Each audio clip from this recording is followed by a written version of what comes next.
Hey, good to see you again. Good to see you. I should start this interview by saying this interview is going to pretty much be an essay, what Mark Hamill means to me. Oh. All right, the very first time I talked to you was for a Kevin Smith movie, and I walked in and you said, "Oh my God, it's the guy from Short Attention Span Theater on Comedy Central." And I thought, Jesus Christ, Oh, yes. Luke Skywalker knows me. That's he knows right. me.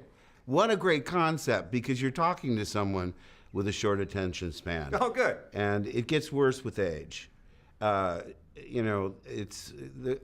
really enjoyed what you did. Well, my kids will tell you that if I get hit by a bus, one of my kids at my eulogy will say, Mark Hamill once said that he watched his show on Comedy Central. He had a fulfilled life. Wow, I'm honored. How about you? Is this a fulfilled life, coming back to this after all these years? Well, it was a total shock, I thought. Even if they did 7 and 8, they'd all have all new characters. And then George told me that he was getting tired of it and he didn't want to be doing these films in his 70s. So he told me flat out, well, I'm not doing 7, 8, and 9. Then when he asked to meet with us, we knew something was up.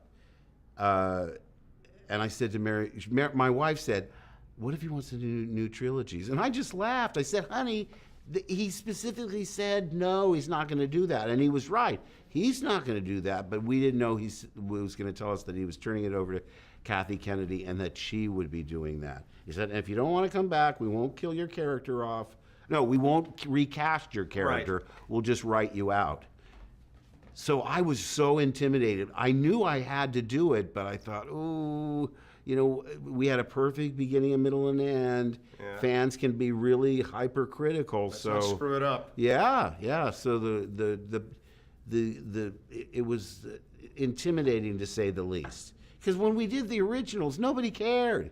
It was just a goofy space movie. The first one cost $9 million, all right? Yeah. All the President's Men cost more than that. They came out the same year because they had big stars, they had to pay for the property, they had a star director. George called Star Wars the most expensive low-budget movie ever made.